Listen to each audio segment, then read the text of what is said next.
오늘은 비손교회 개척 11주년이 되었습니다. 2013년에 선정능력에서 개척했습니다. 원래 이때 개척을 해야지라고 생각한 적이 없습니다.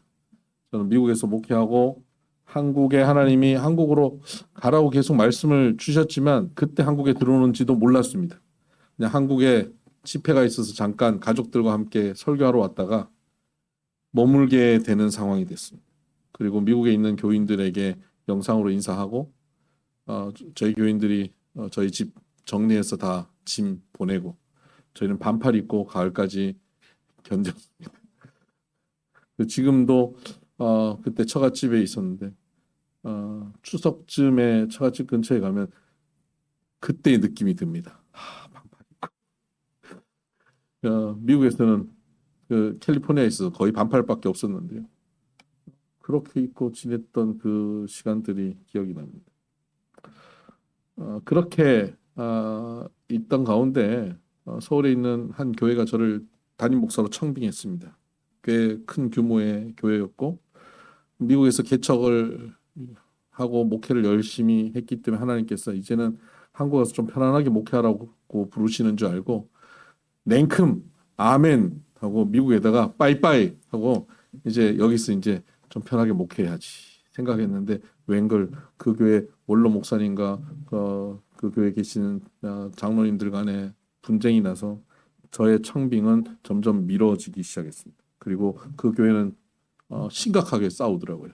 그래서 저는 결정했습니다. 저렇게 싸우는 교회 담임으로 가서 목회하는 것은 바람직하지 않다라는 생각을 했습니다. 그때 제 친구 목사님들과 얘기하다가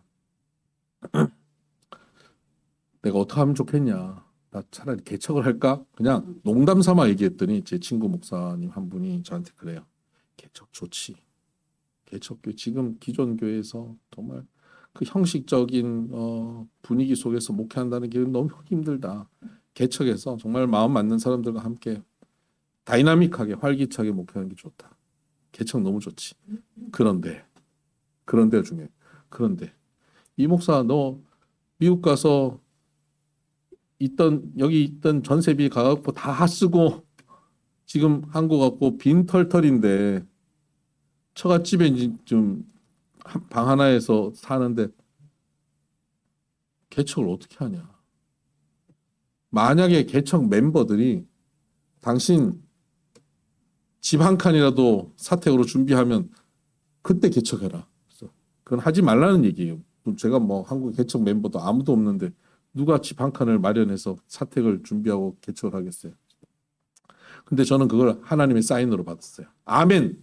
그리고 집에 가가지고 제 아내한테 했습니다. 미국에서 또 개척하느라 고생했는데 제 아내에게 또 개척하자고 하는 얘기를 어떻게 합니까? 근데 제가 아내한테 그랬죠. 하나님의 뜻이 개척이면 개척해야 되지 않겠냐. 근데 하나님의 뜻을 우리는 알지 못하니까 혹시 개척하겠다고 하는 분들이 사택을 준비한다고 하면 이게 하나님 사인인 줄 알고 개척을 하자. 근데 제 아내도 그럴 리가 없을 테니까 그러자 그랬어요. 그 다음 날이에요. 우리 권영희 장로님 또 문명숙 권사님이 저녁에 전화가 왔어요. 문 권사님 전화가 왔어요. 목사님, 권영희 장로님이랑 저랑 오늘 하루 종일 뭐 하고 다녔는지 아세요? 뭐 하셨는데요? 목사님 사택 구하러 다녔어요. 제가 개척한다고 얘기도 안 했는데 그분들한테.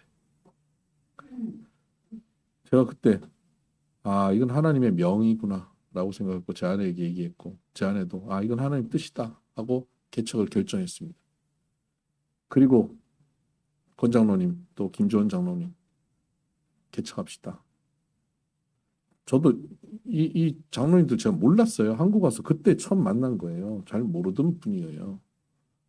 김 장로님은 개척하자고 한 그날 이제 권 장로님이 소개해서 처음 만났어요. 김 장로님 뭐 저런 사람 개척을 하면 되겠나? 영창이나 보내야 되겠나? 생각하신 것 같아요.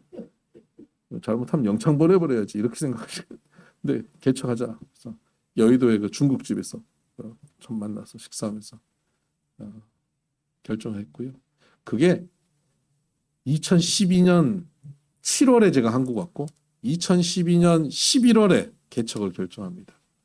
그리고는 2013년 1월 1일 날 예배를 시작합니다.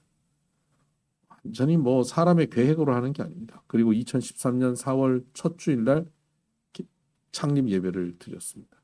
그렇게 교회가 시작됐고요. 정말 예배 때마다 은혜가 넘쳤고 우리 나눔 가운데 눈물이 가득했고 기쁨이 넘쳤습니다. 그때 우리 김용 집사님, 이미 집사님이 개척 처음 하고 바로 그 다음 주인가 와서 등록하고 그때부터 다녔고요. 그때부터 지금까지 함께 신앙생활에서 은조가 그때 태어나서 막 아장아장 하던 아이가 이제 이렇게 다 컸네요. 교회는 막 성장을 했습니다. 예상도 못했는데 전도를 열심히 하지도 않았는데 성장을 하기 시작했습니다. 그때 하나님께서는 우리에게 국제학교 사역을 열어주셨습니다. 생각지도 않았던 국제학교 이사장이 됐고 우리 교인들에게 동천동에 국제학교 사역을 하는데 거기 교회가 함께 참여하면 어떻겠냐. 그래서 이때 교인들이 아프리카 선교하러 아프리카도 가는데 동천동을 못 가겠습니까? 하고 동천동으로 옮깁니다. 그때 우리 김주원 장로님도 여의도에 집을 팔고 동천동 쪽으로 이제 옮겨서 지금 계신 성북동에 집을 사고 오셨어요. 그렇게 교인들이 이동해서 동천동의 학교에 리모델링을 하고 교회가 들어갔습니다. 그리고 제가 그곳에 이사장이 되고 권홍석 목사님이 교목을 하시고 그렇게 함께 사역했습니다. 그때 교회는 학교도 폭발적으로 성장했고요. 학교 한 30명 모이던 학교에서 학교도 성장하고 교회도 성장하고 교인들 한 애들 포함해서 한 200명 모였었습니다. 청년들만 해도 한 30여 명 됐고요. 그렇게 은혜가 넘치고 매주 금요일마다 청소년들, 장년들 모여서 한 5, 60명이 금요 기도회를 함께 예배하고 그 장면 기억나는 분들 계실 거예요. 그 감격, 그 뜨거움을 견디지 못해 펄펄 뛰면서 예배드리고 끝나고 난 다음에 한 4, 50명이 저 버거킹에 쫙 몰려가서 그날 은혜 받은 사람이 빵 사주고 뭐 그렇게 은혜가 넘쳤는데 학교에 어려움이 생겼습니다. 그 함께했던 교장과 저와 또 권 목사님과 뜻이 맞지 않았고 그때 우리 교인들 학부모님 우리 교인들과 마음이 맞지 않았습니다. 그래서 결국은 갈라서기로 했고 양재 시민의 숲으로 옮기고 그곳에 학교를 세우고 교회를 세워서 갔습니다. 근데 그곳에서도 또 계속 분쟁이 계속 벌어지고 문제가 발생해서 저나 권 목사님은 이사장이고 권 목사님 이사고 우리가 지분도 더 많이 있었지만 학교의 재산권 가지고 이사장과 교장이 분쟁하는 모습을 보이는 것은 복음의 걸림돌이라는 생각에 회의하고 5분 만에 제가 당신 다 가져라. 우리는 빈손으로 나가겠다 하고 모든 지분 포기하고 나왔습니다.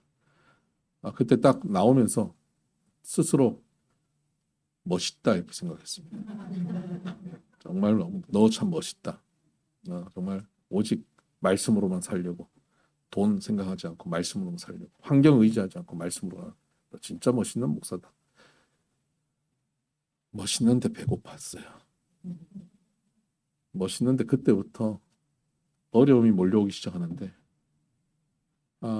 그때 우리 김선희 장로님 이 건물 짓고 얼마 안 되셨는데 비어있는 곳이 있으니까 목사님 우리 건물로 갑시다. 그래서 왔어요. 우리 교인들 몇 학부모들 몇 우리 교인들 동천동에서 서울 갔다가 서울에서 여기 오는 과정 속에서 정말 우수수 떨어져 나갔습니다. 교인들이 사라지더라고. 한 주 한 주 지낼 때마다 사라지기 시작해요. 그렇게 교회를 세웠습니다. 교회와 학교를 세웠는데 학교가 재정이 없으니까 제가 개인적으로 빚을 내서 교사들 월급 주고 하다가 못 견뎌서 학부모인 그 교인들한테 그동안 이렇게 했는데 힘들다. 당신들도 함께 참여하면 어떻겠냐. 그때 이 사람들이 하는 얘기는 왜 이렇게 경영을 방만하게 하셨습니까? 그렇습니다. 그리고 그 모든 책임을 제가 져야 되는 상황이 됐고요. 그런 가운데 하나님의 도우심으로 그 문제를 넘어갈 수 있는 길이 열렸습니다. 그리고 그런 문제를 제기했던 학부모들은 다 떠나기 시작했습니다. 그 학부모들이 학부모이자 우리 교회 집사들이었습니다. 다 떠나기 시작했죠. 그 교회는 텅 비어가기 시작했습니다. 그리고 학교는 또, 어, 또 돈을 냈는데 그 돈 또 내신 분은 또 이제 또그 분의 스타일대로 우리 철학과 또 맞지 않는 방향으로 또 좀 끌고 가려고 하고 이 문제로 또 학교 분위기가 또 달라지기 시작하고 학교가 어려워져서 교회가 계속 힘들어졌습니다. 학교도 점점 줄어들고 교인들도 점점 사라지고 그 와중에 코로나가 왔습니다. 어느 날 예배 드리는데 여기 10명 앉아 있어요. 그 상황이 2022년 초까지였습니다. 우리 교회는 개척한 이후 지금까지 교회 안에 갈등으로 어려움을 겪은 적은 거의 없습니다. 교회 안에 교인들끼리 심각한 문제가 발생해서 막 교회 안에 막 싸움이 나고 이런 적은 없었습니다. 학교 때문에 어려웠습니다.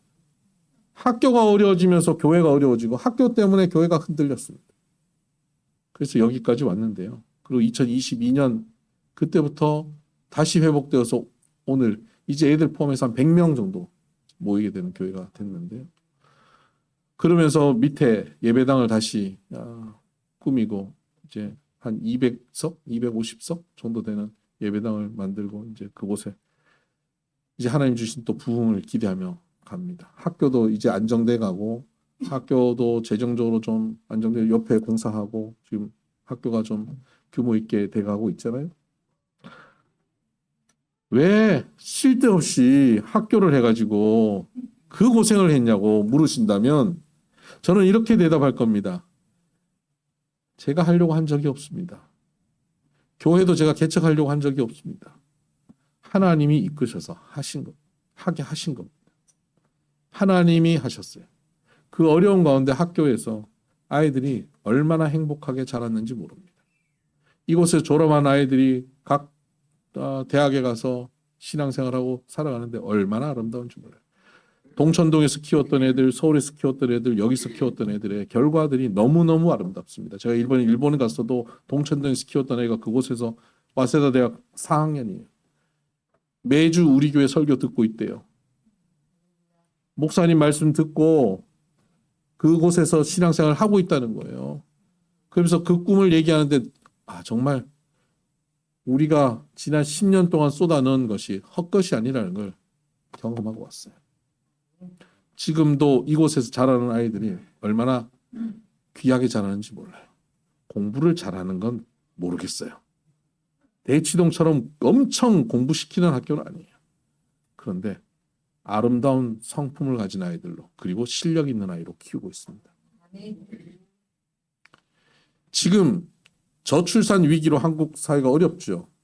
그래서 애를 낳아야 된다 그래요. 그 저출산 가운데 애를 낳았어요. 근데 그 애를 하나 낳아서 키우는데 엄마 아빠들이 그냥 애만 보고 살아요. 그래서 애가 애지중지해가지고 기고만장해졌어요. 그러나 애들이 학교 가가지고 선생님한테 막말하고요. 선생님을 죽음으로 몰고 가요. 서희 초등학교 사건 아닙니까?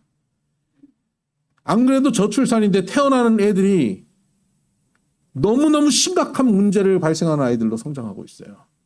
지금 이 초등학생 아이들이 나중에 10여 년 후에 성년이 되면, 성인이 되면 끔찍한 사회가 도래할 겁니다. 심각합니다. 그런 가운데 여기서 자라는 아이들이요. 그 사회를 변화시킬 수 있는 기대주, 가능성이 되리라 저는 믿습니다.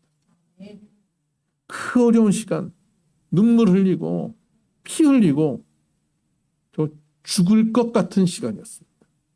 어느 날 제가 막 컴플레인하는 전화를 받고 가족들 있는 데서 하면 안 되니까 제가 저쪽 구석방 가서 전화를 하다가 지쳐서 쓰러져 잠이 들었어요. 그럼 제 아내가 안 그래도 계속 저 스트레스 속에 있으면 어느 날 죽지는 않을까 했는데 전화 받다가 안 나오니까 떨리는 마음으로 문을 열었대요. 혹시 죽었나? 근데 코 골고 자고 있더래요. 그래서 할렐루야죠. 그렇게 키웠던 아이들입니다. 우리의 희생이, 우리 교회가 희생하고 교회가 눈물 흘리고 교회가 아프게 키웠던 아이들이 헛되지 않습니다. 너무 귀하게 자라고 이 사회에 희망이 될 것입니다. 앞으로도 그렇게 키워갈 것이에요. 그렇게 11년을 달려왔습니다. 이제 하나님께서 학교도 교회도 더 놀랍게 부흥시켜 가실 줄 믿습니다. 이렇게 모여 교회가 세워지고 여기까지 왔는데 그간 수고하시고 애쓰신 모든 분들 하나님께서 위로하시고 생일날 생일 선물 받잖아요. 다 각자 생일 선물들 부어주실 줄 믿습니다. 우리 장로님들, 권사님들, 집사님들, 성도님들 한 분 한 분 교회를 함께 세워가는 우리 모두가 그 복을 받을 줄 믿습니다. 안디옥이라고 하는 지역에 말씀이 전파되었고 그곳에 교회를 세우려고 세운 게 아니라 예루살렘 교회가 잘 되다가 핍박이 있어서 스데반이 죽었습니다. 그러니까 스데반이 죽는 걸 보고 사람들이 여기 있으면 큰일 나겠다고 도망치다 간 곳이 안디옥이에요. 그 안디옥이라고 하는 지역에 도망쳐서 가가지고 그 사람들이 뭐 그곳에 교회를 세우려고 한 게 아니라 어떻게 하다 보니까 말씀을 전하게 되고 그러다 보니까 사람들이 모이게 되고 그 소식을 듣고 예루살렘에 있는 교회 지도자들이 안디옥에 그렇게 말씀 듣고 모이는 사람들이 점점 많아지고 있다는 소식을 들었어요. 그리고는 그 교회를 좀 교회답게 만들어 가기 위해서 교회 지도자 한 사람을 파송합니다. 그 사람이 바나바라고 하는 사람입니다. 그 사람이 왔습니다. 그리고 그 사람이 그곳에 모인 안디옥 교회 교인들에게 권면합니다. 너희들 앞으로 신앙생활 잘 하려면 어떻게 해야 되느냐? 한마디로 권면하는 것이 바로 오늘 본문의 말씀입니다. 그가 이르러 하나님의 은혜를 보고 기뻐하여 모든 사람에게 굳건한 마음으로 주와 함께 머물러 있으라 권하니. 굳건한 마음으로 주와 함께 머물러 있으라. 교회에서 신앙생활하는 사람들에게 너희들 신앙생활 잘 하려면 어떻게 해야 되느냐? 굳건한 마음으로 머물러 있으라. 여기서 굳건하다라고 하는 단어는 프로테시스라고 하는 단어입니다. 프로는 앞에, 테시스는 차려놓다. 앞에 차려놓는 겁니다. 여러분 정리정돈한다는 겁니다. 공부할 때 어떻게 합니까? 정리정돈. 공부 안 하는 애들이 공부하라 그러면 정리정돈부터. 이제 딱 깔끔하게 해놓고 공부해야지. 공부하면 좋은데 그러고 자서 문제인데 그렇게 뭘 우리 뭐 하려 그러면 일단 정리하잖아요. 새 마음으로 사무실도 새롭게 집도 새롭게 새 마음으로 딱 결심한다는 뜻입니다. 프로테시스 정리정돈해서 딱 결심한다. 굳건하다라고 하는 단어가요. 결심하고 작정한다는 거예요. 결심하고 작정해서 어떻게 해요? 주와 함께 머물러 있으라. 주와 함께 머물러 있기로 결심하라는 겁니다. 신앙생활은 이렇게 하는 것이다 하는 겁니다. 주와 함께 머물러 있는 것. 지난주에 우리가 로마서 6장 11절 말씀 나누면서 예수 안에서 살아있는 자로 하나님께 대하여 살아있는 자로 여길지어다 그랬습니다. 예수 안에 부활한 생명력으로 있다고 여겨라. 주 안에 머물러 있으라. 예수 안에 그렇게 살라는 겁니다. 나는 죽고 그리스도가 내 안에 사는 삶, 내가 그리스도 안에 사는 삶이 되는 것이죠. 바울은 이 말씀을 어떻게 적용하냐면 빌립보서 4장 12절에서 내게 능력 주시는 자 안에서 내가 모든 것을 할 수 있느니라 라고 고백하고 있습니다. 예수 안에, 주 안에 머물러 있으면, 그냥 주 안에 머물러 있으면 모든 것을 할 수 있다는 겁니다. 여러분 이것을 예수님도 말씀하셨습니다. 요한복음 15장에 포도나무 비유를 말씀하시면서 가지가 나무를 떠나서는 아무것도 할 수 없지만 가지가 나무에게 붙어 있으면 많은 열매를 맺느니라라고 말씀하시면서 요한복음 15장 7절에 이렇게 이어서 말씀하시죠. 너희가 내 안에 거하고 내 말이 너희 가운데 거하면 무엇이든지 원하는 대로 구하라. 그리하면 이루리라. 아멘. 무엇이든지 원하는 대로 구하면 이루는 삶. 그것은 내가 능력이 있어 이루는 게 아니에요. 내가 거하고 있는 예수님의 능력 때문에 가능한 것이. 그래서 예수 안에 머무른 삶, 주님 안에 머물러 있는 삶이 신앙생활의 핵심이죠. 교회를 다니고 있는 사람들, 교회를 이루고 있는 사람들에게 신앙생활을 어떻게 하느냐? 한마디로 주 안에 머물러 있어라. 그러면 무엇이든지 원하는 대로 이룰 것이다 라고 말씀하십니다. 이게 예수님의 약속입니다. 근데 주 안에 거하는 것, 그게 뭔가요? 너무 상징적인 단어 같고 너무 상징적인 의미 같아요. 주 안에 거한다. 예수님이 지금 안 보이는데 그분 안에 어떻게 거하죠? 그분 안에 거한다는 것, 그것은 너희가 내 안에 거하고 내 말이 너희 가운데 거하면 이라는 말씀에서 우리가 알 수 있듯이 주 안에 거한다는 것은 다른 말로 주님의 말씀이 내 안에 충만하게 있다는 것을 의미합니다. 여러분, 이 컵 안에 물이 충만하게 있습니까? 아니죠. 충만하게 있으려면 어떻게 해야 되죠? 가득 채웁니다. 가득 채우면 충만합니까? 또 이렇게 하면 흘러가지고요, 약간 틈이 생겨요. 이 잔을 물로 충만하게 만들려면 어떻게 해야 됩니까? 네? 욕조 안에 넣으면 됩니다. 욕조 안에 넣으면 이 잔은 늘 가득 차 있습니다. 우리가 예수로 충만한 삶 어떻게 돼 있죠? 예수 안에 들어가 있으면 돼요. 말씀의 욕조 안에 들어가 있으면요, 말씀으로 충만하면 우리가 예수 안에 사는 삶이에요. 말씀이 우리 가운데 거하는 삶, 말씀에 충만하게 거하는 삶, 이게 예수 안에 사는 삶. 그 사람이 무엇이든지 구하는 대로 이룰 것이고 능력 주시는 자 안에 있기 때문에 능치 못할 일이 없게 되는 겁니다. 모든 것을 할 수 있게 되는 것이죠. 어제 오랜만에 제 제자를 만났습니다. 우리 안소나 집사 고등학교 때 동기인데, 그러니까 24년 전부터 가르쳤던 친구고 헤어진 지는 20년 됐죠? 20년. 그 자매인데, 그 언니 동생. 20년 됐습니다. 어제 저한테 인사하러 왔어요. 매 명절마다 인사하는 그런 아이들인데, 아이들이 아니죠. 지금 40대. 네. 이 친구들이 와가지고 하는 얘기가, 그 언니가 참 힘들었거든요. 얘네들 고등학교 때부터 힘들었어요. 근데 결혼하고도 너무 힘들었어요. 너무 힘들어서 정말 죽을 것처럼 힘들었어요. 제가 그 힘들 때 얘기를 들었었는데 제가 뭐라고 도와줄 수가 없을 만큼 힘들었어요. 제가 목사인 제가 그 상황을 듣는데도 뭐 답을 줄 수 없는 그런 힘든 시간을 보냈어요. 근데 이 친구가 어제 와서 저한테 하는 얘기가 그랬습니다.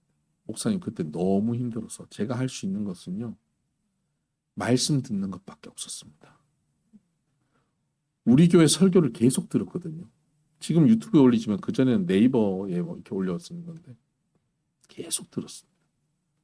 지금도 오늘도 들어요. 계속 들어요. 집이 목동인데 너무 멀어가지고 못 오지만 계속 듣습니다. 네. 어느 날은 너무 힘들어가지고 휴가를 내고 그냥 운동화 신고 이어폰 꽂고 하루 종일 그러면서 말씀만 들었대요. 그런 날들이 한두 번이 아니었답니다. 죽을 것처럼 힘들면 휴가 내고 어디 떠나서 뭐 바다 보고 그런 게 아니에요. 말씀 들은 거예요. 말씀. 이 친구의 표현으로 말씀을 폭식했습니다. 여러분, 제가 말씀 폭식하라는 얘기 하는 거 여러 번 들어보셨죠? 말씀을 폭식하라. 제가 늘 말씀 전한 그것을 본인이 완전히 새긴 거예요. 말씀을 폭식하고 말씀을 들으면서 걸었어요. 그랬더니 살게 됩디다 그래요. 그 어려운 시간을 통과하고 말씀을 폭식하고 나니까 내 능력이 아닌 주의 능력으로 살게 되었다는 것입니다. 어떻게 이겨냈는지 저 구체적으로 어떻게 이겨냈는지는 몰라요. 근데 말씀 듣고 이겨냈다는 겁니다. 그리고 지금은 그 모든 어려운 문제를 다 극복했습니다. 기적 같은 일들이 벌어졌습니다. 직장에서도 어려움 당하는데요.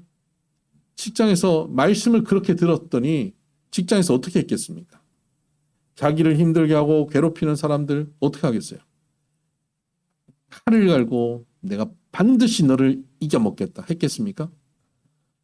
당하는 거예요. 져줬어요. 나눴어요. 베풀었어요. 그랬더니 직장에서 다들 바보다 이렇게 생각을 했다는 거예요. 어리숙하다 이렇게 생각했대요. 그런데 하는 일의 결과는 자기가 맡은 팀이 훨씬 더 잘 되는 거예요. 지금은 이제 외국계 기업의 팀장까지 올라가서 맡아서 하는데 그 팀이 너무너무 잘 돼요. 올 1월 달에 국내 기업 그 외국계 기업 모든 사원들이 모인 자리에서 이제 식사를 하는데 베스트 사원 자기 이름 부르더래요. 놀라서 그 상을 받았답니다. 본인이 한 거는 말씀 듣고 그런 것밖에 없답니다. 저 앞에서 얘기하는데 자꾸 제가 했던 얘기를 자기 얘기처럼 하고 있더라고요.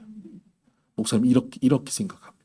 이렇습니다. 이거잖아요. 목사님 말씀 중에 그 말씀이 완전히 이 친구를 사로잡았어요. 말씀에 붙잡혀진 거예요. 말씀에 붙잡힌 삶이 어떤 삶이에요? 주 안에 있는 삶이에요. 주 안에 있는 삶은 구하는 대로 응답되는 삶이고 모든 것을 할 수 있는 삶입니다. 말씀 안에 거하셔야 됩니다. 말씀 안에 거하도록 결심하라는 겁니다. 결심하고 좀 마음을 작정하고 말씀 안에 거하기로 결정하고 들어가라는 겁니다. 말씀 안에 들어가려면 이렇게 결심하고 작정해야만 갈 수 있습니다. 유튜브 뭐 요즘 총선이니까 유튜브 정치 시사 듣는 것은 여러분 결심 안 해도 듣죠. 드라마 보는 건 결심 안 해도 듣죠. 쇼츠 막 계속 10초짜리 보는 거 결심 안 해도 보죠. 그런 데는 결심 안 해도 됩니다. 그러나 설교를 주중에 유튜브를 통해 설교 듣는 것 그건 결심해야 될 일입니다. 그래서 특별히 강한 의지가 있어야 그게 지속이 돼요. 그러니까 아까 그 친구 같은 사람은 좀 100에 하나 나올까 말까 하는 친구고요. 대부분의 사람은 그걸 잘 못합니다. 그럼 어떻게 해야 됩니까? 그래서 바나바가 오늘 한 얘기가 결심하고 설교를 들으라 하지 않았습니다. 결심하고 주 안에 머무르라 라고 얘기하고 있습니다.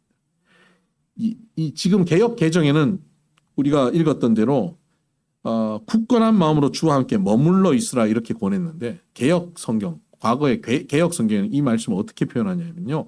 굳건한 마음으로 주와 함께 주께 붙어 있어라 이렇게 말씀하고 있습니다. 주께 붙어 있어라.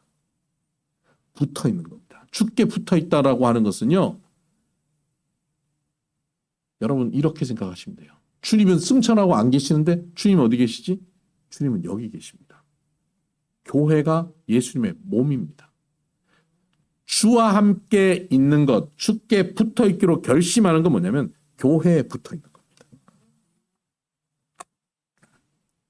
왜 붙어 있어? 그럼 교회 옆으로 이사 와야 되겠구나. 예, 좋은 생각입니다. 근데 교회에 물리적으로 옆에 오는 건 너무 좋은 건데요. 그거보다 더 중요한 것은 정서적으로 붙어 있어야 됩니다. 교인들과 마음의 교감이 있어야 됩니다. 교제가 있어야 됩니다. 교인들과 시간을 보내야 됩니다. 교인들과 함께 교제를 해야 합니다.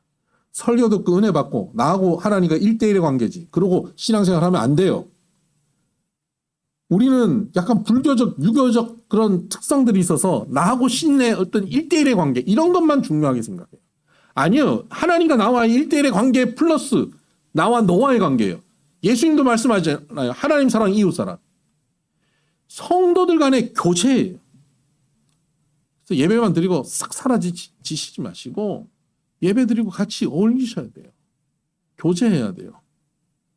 교제하니까 저 사람 때문에 속 상하고 마음 상하고 저 사람 입만 열면 그냥 상처 주는 말 하고 그런 사람이 있잖아요. 그 사람 꼴 보기 싫으면 난 교회만 예배만 드리고 집에 갈래요. 몇 번 하다 보면 이제 그 예배도 안 드리게 돼요. 그 속상하게 하는 그 사람을 보고도 결심해야 됩니다. 네가 아무리 날 속상하게 해도 나는 결심하고 붙어 있을 것이다. 이게 신앙생활의 핵심입니다. 여러분 정말 이건 너무너무 중요한 진리입니다. 저는 목회를 하면서 교회 와서 은혜 받는 사람들 많이 봤습니다. 은혜 받았다. 감격하고 눈물을 흘리고 나는 이제 뭐 정말 이렇게 살아야겠다. 목사님 말씀 듣고는 그렇게 펄펄 뛰다가요.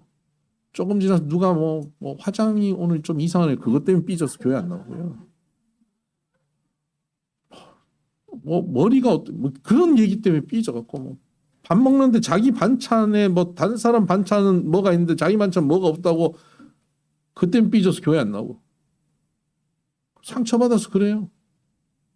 그러다 또 어느 날 또 고난 가운데 또 힘들면 또 교회 나와요. 또 은혜 받았다고 나 인제는 뭐 이렇게 하다가 또 상처 작은 거 있으면 누가 뭐라 그랬다고 또 교회 안 나오고 시험 들었다고 안 나오고 그런 사람은요 은혜 엄청 받는 것처럼 보여도 변화가 없어요. 10년이 지나도 변화가 없어요.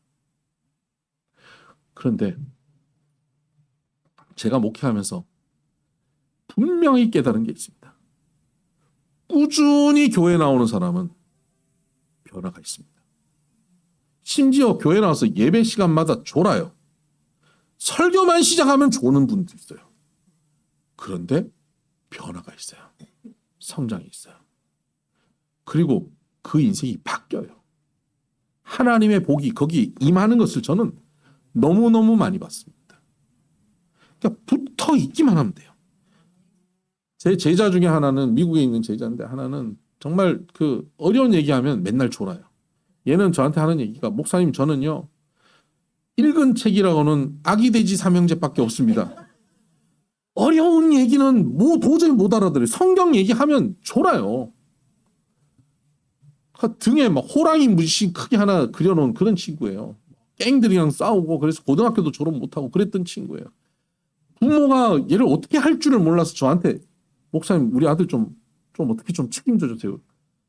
저도 감당이 안 되는데 한테 보내보세요 그랬는데 얘가 하나님의 은혜로 그때부터 매주 예배 모임은 빠지지 않고 오는 거예요. 일주일에 몇 번씩 교회를 오는데 저는 오렌지 카운티고 얘는 LA인데 LA에서 오렌지 카운티까지 차 막히면 2시간 걸릴 때도 있어요. 그런데도 와요. 와갖고 졸고 가요. 왜 오나 모르겠어요. 근데 변화돼요. 몇 년이 지나니까 변화되는데 얘가 검정고시 미국 검정고시 GED라고 검정고시 패스하고 대학을 가고 그다음에 제가 한국 왔는데요. 나중에 얘가 대학원을 가고 저한테 신학대학원 가는데 추천서 써달라고 추천 써주고 대학원을 가고 석사가 되고요. 그곳에서 박사학위 하고 있던 피아노 박사학위 하고 있던 여학생을 어떻게 꼬드겨가지고 작년에 결혼하고 한국 와서 저를 만났는데 그 딱 보기만 해도 공부하고는 담 쌓았고 그냥 저 어둠의 세계에 살아야 되는 물론 여러분 저를 봐도 그렇게 생각하지만 저보다 더하다니까요. 그 어둠의 세계에 살아야 될 것 같은 그런 친구인데 저한테 딱 왔는데 저처럼 이렇게 안경 딱 쓰고 너무 지적으로 얘기하는 거예요. 야, 너 너무 지적으로 얘기하는데 너한테 안 어울린다 그랬더니 목사님 제가 책을 좀 보니까 말투가 이렇게밖에 안 나옵니다. 재수없다 제가 그랬어요. 인생이 바뀌었어요. 그 가정이 바뀌었어요. 그 가정이 얼마나 복을 받았는지 몰라요. 교회 와서 졸기만 했어요. 그런데 모임이라고 하는 모임에는 빠지지 않고 왔어요. 목사가 생각해도 너 왜 오는지 모르겠다 할 만큼 그냥 와 있었어요. 잘하는 거는 예배 끝나고 뭐 먹을 때는 이거 챙겨갖고 이 사람 저 사람 챙겨주고 이런 건 잘해요. 그러더니 변화됐어요. 인생이 바뀌었어요. 가문이 바뀌어버렸어요. 붙어 있는 거예요. 말씀을 잘 몰라도 붙어 있기로 결심하시기를 주의 이름으로 축복합니다. 근데 붙어 있으려면 중요한 게 있습니다. 붙어 있을 거리를 만들어야 됩니다. 우리 오랜만에 이희섭 집사님 오셨잖아요. 이희섭 집사님은 동천동에 있을 때 조향기 권사님 통해서 교회 왔어요. 조향기 권사님이 저 교회도 절대 안 다닐 동생을 데리고 와갖고 저쪽 구석에다 벽에 딱 밀어놓고 옆에 딱 앉았어요. 예배 시간에 도망갈까 봐.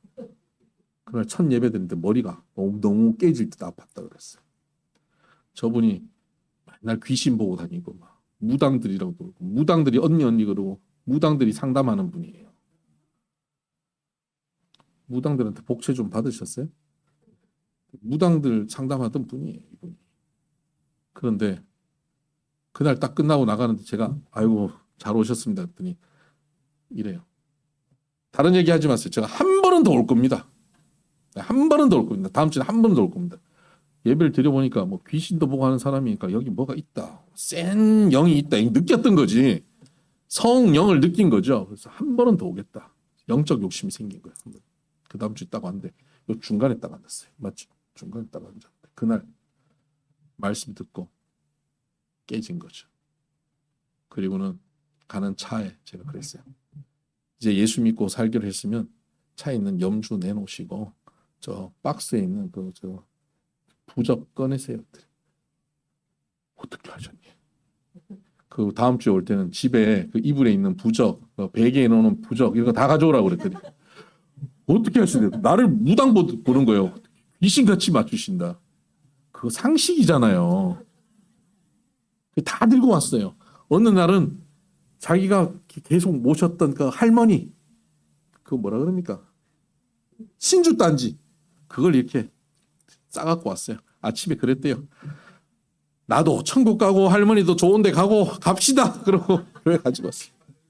예배 시간에 들고 여기 있는 거 이거 다 찢어버리고 옆에 꽂아놓은 돈 그거 다 꺼내갖고 헌금 봉투 넣고 다 깨버렸어요. 너무 감사하더라고. 그 감사한 이유를 내가 이제 알았어. 그거 없애려면 또 구태야 된다며. 돈 많이 들여서 나 공짜로 해줬잖아. 그래서 매주 목동에서 여기까지 와서 청소를 했어요. 교회 청소를 열심히 했어요. 근데 지금 건강 때문에 목동에서 여기까지 모두 운전해서 왔다 갔다 너무 힘들어가지고요. 못 오셔서 근처 교회를 다녔어요. 몇 년 됐습니다. 코로나 이후에. 그랬는데. 그래서 제가 한 번씩 걱정이 되는 거예요. 예수 안 믿던 사람이 교회 안 나오고 거기서 교회를 다닌다는데 뭐 제대로 다닐까 의심이 되는 거예요. 그래서 또 뭐 놀러 다니는 거 아니야? 등산 좋아하고 막 여행 좋아하고 골프 좋아하고 그러니까 맨날 놀러 다닐 텐데 그래서 전화하면 또 교회를 다닌대요. 감사했어요. 지난주에 또 전화했어요. 어떻게 지내냐? 건강 어떠냐? 교회 다니는데요. 목사님 제가요. 교회에 지금 붙어 있으려고 지금 다니는 교회가 좀 큰 교회인데 교회 붙어 있으려고 안내위원을 합니다. 이래요. 이게 지혜입니다. 여러분 교회에 붙어 있는 것 중에 굉장히 중요한 방식이 뭔지 아십니까? 시스템에 참여하는 것. 시스템에 내가 들어가 버리는 거예요. 안내위원을 하기로 결정하고 참여하는 거예요. 내가 어느 날 상처받고 시험 들고 몸이 안 좋고 안내위원을 못 나가. 그러면 옆에서 챙겨. 집사님 왜 안 나왔어? 근데 혼자 저 기둥 뒤에 이렇게 앉았다 예배만 드리고 가고 이러면 안 나와도 안 챙겨요. 사람들이. 원래 사람들 불편해하는구나 하고 안 챙깁니다.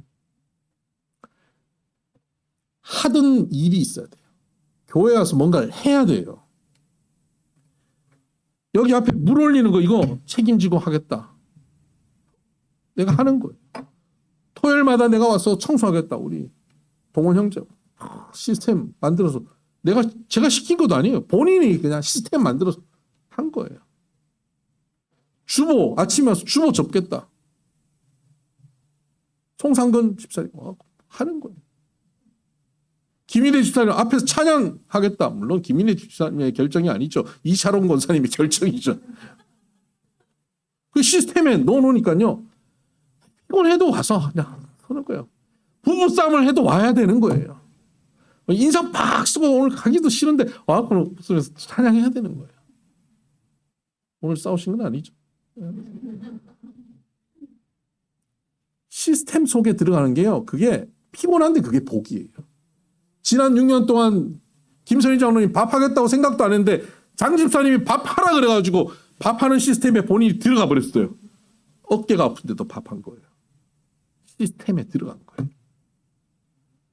또 교회가 장로님 건물에 와 있으니까 뭐 시스템이 갖춰지니까 빠질 수가 없잖아요. 그러다 보니까 신앙도 자라고 우리 모두가 성장하고 하나님께서 우리 가운데 복을 부어버리시는 거예요. 그 시스템 속에 있으니까 말씀 가운데 거하게 되고 내가 주 안에 거하고 주님의 말씀이 내 안에 거하니까 무엇이든지 구하면 이루는 삶. 나는 능력 없지만 내게 능력 주시는 자 안에 있기 때문에 모든 것을 할 수 있는 삶이 되는 것입니다. 아멘. 여러분들도 시스템에 들어가시길 바랍니다. 시스템, 신앙의 시스템에 들어가는 것 제일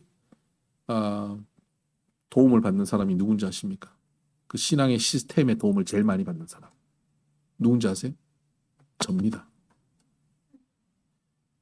하기 싫어도 매주 설교해야 돼요. 보기 싫어도 성경을 봐야 돼요. 매일 아침마다 말씀을 전해야 되니까 신방 갖고 기도해줘야 돼요. 하나님의 관점으로 말해야 돼요. 왜? 상담 왔는데 그거 좀 보고 어디 좀 남는데 투자하세요. 이게 세상적인 상담이 아니라 영적인 상담을 해야 돼요. 시스템 속에 제가 들어가 있으니까 저는 말씀에 충만하게 살 수밖에 없어요. 제가 신학교 다닐 때요. 제 선배를 제 고향교회 저희 아버지 교회 전도사님으로 소개해서 거기서 일하게 했어요. 근데 그 선배가 고향 가고 보니까 저희 형이 거기서 집사로 일하고 있었거든요. 저희 형 보니까 너무 헌신적으로 너무 일을 잘하고 성품도 저와 달리 너무 착하고 너무 순하고 그런 거예요. 그러니까 저 선배 전도사님이 저희 어머니한테 그랬대요. 사모님, 아무리 봐도 저 이종일 전도사보다 저 이종원 집사가 훨씬 성품도 좋고 목사 될 제목으로 더 좋은데 왜 막내를 신학교를 보내셨어요? 그랬더니 저희 어머니가 이렇게 대답하셨어요. 저 큰아들은 신학교를 안 가도 교회를 잘 다닐 텐데 둘 때는 신학교 안 가면 교회를 안 다닐 것 같다. 아셨던 거죠, 저를. 그래서 저를 신학교 보내신 거죠. 그래서 목사가 됐습니다. 그랬더니 제가 예수님을 잘 믿는 삶을 살게 된 거예요. 시스템에 들어가가지고. 여러분 시스템의 복을 받으시길 바랍니다.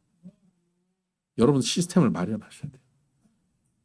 아침 묵상 제가 들으라고 그렇게 하는데 왜 이렇게 안 들으세요? 네이버 밴드를 왜 그렇게 안 깔아요? 거기 들으면 매일 아침 묵상 들으면 여러분 통장에 10만 원씩 딱딱 입금됩니다. 라고 말하면 내일부터 안 들을 분 없을걸요? 친인척들 다 동원해가지고 야, 그 10만 원 들으면 나 소개비 10,000 원씩 나한테 보내 하실걸요? 여러분 그 10만 원보다 훨씬 많은 게 들어갑니다. 말만 그러지 말고 아멘 그냥 입만 그렇게 하지 말고 좀 합시다 좀. 시스템에 좀 들어오라고요. 우리 박현실 집사님. 진영이 왔네? 호영인가? 와, 호영이 너 젊어졌다? 진영이 같아. 네. 박현실 집사님 수요 예배 오시는데 박현실 집사님 스스로 시스템을 만들었어요. 수요 예배 오는 멤버들한테 김밥을 대접하겠다. 그래서 수요 예배 항상 늦어요. 김밥 싸시느라. 근데 그 시스템을 마련하니까요. 수요 예배 꼭 오실 수밖에 없어요. 누가 시킨 거 아니에요. 본인 스스로 올무에 매여버린 거예요. 여러분 스스로 시스템의 올무에 매여버려야 돼요. 아침 묵상 들어서 샬롬 인사하고 나 등장했습니다. 시스템에 등장시켜야 돼요. 수요 예배, 금요 성경 공부, 시스템 있잖아요. 그 시스템에 들어오셔야 돼요. 이제 주일날 식사 준비 안 합니다. 어떻게 하시겠어요? 예배만 드리고 그냥 싹 사라져야죠. 아니요. 시스템을 만들어야죠. 그동안은 그 시스템의 혜택을 누가 제일 많이 봤죠? 김선희 장로님이 제일 많이 보신 거예요. 어쩔 수 없이 계속 해야 됐어. 여러분들이 그 시스템을 마련하셔야죠. 이제부터. 내가 당신이랑 몇 사람은 내가 주먹밥 매주 가져올게. 시스템을 마련. 내가 빵 살게. 시스템을 마련하셔. 시스템을 갖추죠. 우리가 서로를 지키는 시스템을 만드는 거예요. 함께 먹고 함께 나누고 함께 지켜가는 공동체. 몇몇 사람들만 시스템에 들어가서 죽어라 고생하면서 그 몇몇 사람만 복받는 교회가 아니라 모두 다 시스템을 마련하고 모두가 함께 섬기는 교회 공동체. 그래서 함께 세워져가는 이제는 성숙한 교회. 초신자들, 새신자들만 와서 대접만 받는 교회가 아니라 서로가 서로를 대접하고 함께 세워가는 그런 공동체. 이제 11년째 된 이제는 그렇게 성숙한 공동체가 되어가기를 주의 이름으로 축복합니다. 기도하십시다.